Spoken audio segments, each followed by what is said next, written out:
আজকের recipe chicken tandoori hariyali মশলা। খুব tasty একটি রেসিপি, বানিয়ে নিই।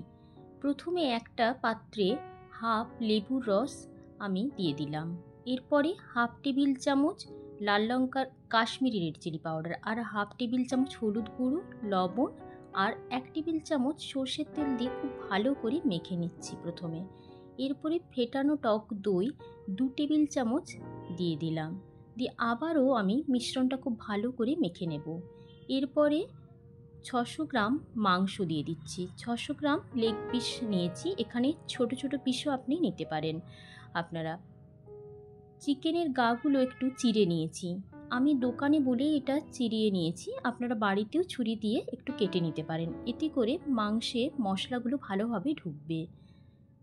এরপরে আমি আরেকটা পেস্ট বানাবো, তার জন্য কিছুটা ধনেপাতা নিলাম, আর ডাঁটি সমেত কিছুটা পুদিনা পাতা, আর 12 কোয়া রসুন, আর 5টা কাঁচা লঙ্কা, আদার টুকরো দিয়ে ভালো করে একটা মিহি পেস্ট করে নিচ্ছি।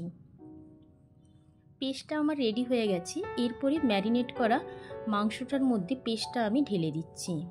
ঢেলে ভালো করে একদম মাখাতে হবে।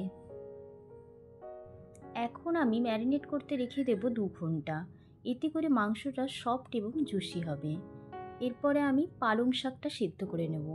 3টে গাছ পালং শাকের গোড়াটাকে আমি কেটে নিয়ে জলের মধ্যে সেদ্ধ করে নিচ্ছি। এতে কাজু আর কিশমিশ দিয়ে দিলাম 5 গ্রামের মতো।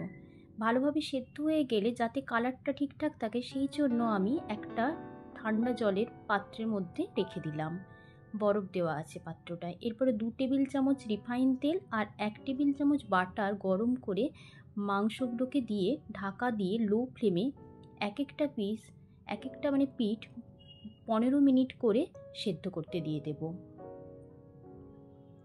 আবার আমি উল্টে নেব, একইভাবে উল্টো দিকটাও সেদ্ধ করে নেব। সেদ্ধ ভাজা দুটোই হবে, তবে হালকা লাল ভাব এসে গেলেই মাংসগুলোকে তুলে নেব।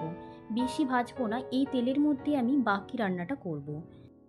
এরপরে একটা তারজালির মধ্যে আমি মাংসগুলোকে এপিট ওপিট করে সেঁকে নেব। খুব বেশি সেঁকতে হবে না, একটা স্মোকি ফ্লেভার এসে গেলেই হবে।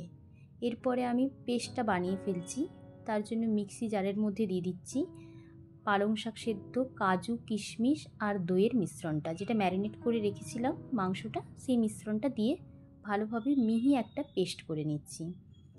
এরপরে ওই তেলের মধ্যে 2টো শুকনো লঙ্কা, 2টো ছোটো এলাচ, হাফ টিস্পুন জিরে, গোটা জিরে, আর দিয়ে দিচ্ছি 4টে লবঙ্গ, একটা স্টার এনিস আর একটা বড় এলাচ দিয়ে হালকা একটা সেন্ট বেরিয়ে আসলে 3টে মাঝারি সাইজের পেঁয়াজকে খুব কুচি করে কেটে নিয়ে তেলের মধ্যে দিয়ে দিচ্ছি। লবণ দিয়ে হালকা ভাজতে হবে, বেশি কড়া করে ভাজার প্রয়োজন নেই, মিডিয়াম ফ্লেমেই ভাজতে হবে।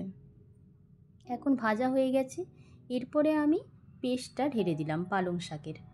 দেওয়ার পর এটা ক্রমাগতই নাড়তে থাকতে হবে, যেহেতু কাজু দেওয়া আছে তলায় লেগে যাওয়ার একটা চান্স আছে, সেই জন্য মিডিয়াম ফ্লেমে ভালোভাবে নাড়তে থাকতে হবে।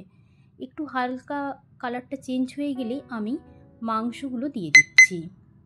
মাংসগুলো দিয়ে দেওয়ার পর আবারও উল্টো পিঠে উল্টে দিলাম, দিয়ে ঢাকা দিয়ে লো ফ্লেমেই 10 মিনিটের মতো করতে দিতে হবে। তার মাঝখানে একবার করে উল্টে দিতে হবে। এখন আমার মাংসটা তৈরি হয়ে গেছে। এরপরে আমি উপরে ছড়িয়ে দিচ্ছি কসুরি মেথি। এখন আমার রেডি হয়ে গেছে চিকেন তন্দুরি হরিয়ালি মশলা। ধন্যবাদ বন্ধুরা।